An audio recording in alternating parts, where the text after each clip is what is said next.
Bonjour YouTube, bonjour mes amis, je vous retrouve aujourd'hui. Nous allons voir comment calculer les moyennes des notes avec des coefficients. Nous avons ici anglais 7, français 6, histoire 4, informatique 5. Nous avons des notes ici, des élèves, ce sont des noms aléatoires, et les notes, nous voulons calculer la moyenne générale. On va chercher ici le coefficient de chaque matière par recherche V. Donc ça veut dire le coefficient de l'informatique, coefficient. Donc je cherche coefficient de l'informatique. C'est la donnée correspondance dans cette table-là. Donc on va faire recherche V, recherche V. Je fais un double-clic, je cherche. Qu'est-ce que je vais chercher? Je vais chercher la donnée ici, P50. Je fais point virgule. La table où je vais chercher, c'est la table des coefficients. C'est cette table-là que je vais sélectionner.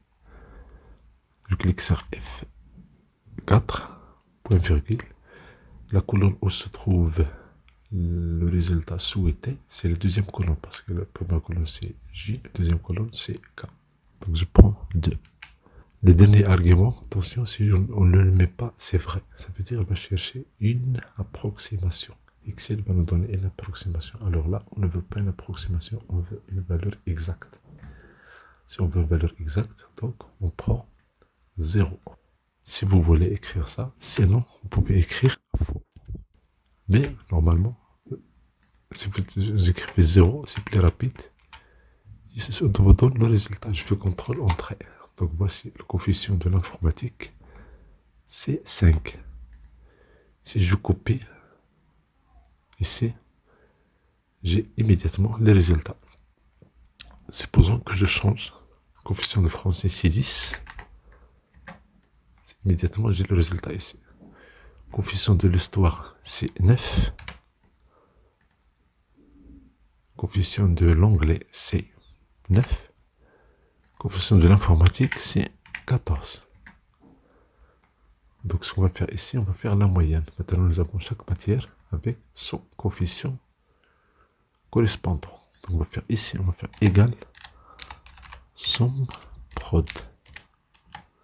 Somme prod, qu'est-ce qu'elle fait? Elle donne le produit des données des deux matrices, puis la somme. Je fais comme ça, et je fais étoile, j'ouvre la parenthèse, je prends le total du coefficient, bien la zone du coefficient. Je clique sur F4, je ferme la parenthèse, et puis première parenthèse, je fais CTRL entrée. Si je fais un double clic, j'ai le total des notes fois les coefficients. Qu'est-ce qu'il me reste? Il me reste la division. Donc la division par la somme. Donc je fais la somme des coefficients. Donc la somme du coefficient, c'est P49 jusqu'à E49. Attention, je clique sur F4. Et comme ça, c'est fixé. Je fais CTRL entrée. Et voilà, j'ai le résultat. Je fais un double clic. J'ai la moyenne ici dans toutes les cellules. Tout ça est lié avec ces coefficients-là. Supposons que dans l'anglais, ce n'est pas 9, mais c'est 13. Immédiatement, il y a eu des changements ici. C'est rapide et ça permet de gagner du temps. Bien sûr, ça marche, même si on masque le coefficient. Je fais CTRL. Masquer, ça marche. Si j'ajoute encore une autre personne, par exemple, François, j'ai la note ici, 19, 18, 17, 20. Si je copie la formule en bas, j'ai la moyenne de cet élève-là. Et bien sûr, avec ce coefficient-là, vous pouvez même masquer cette colonne. Clic droit, masquer.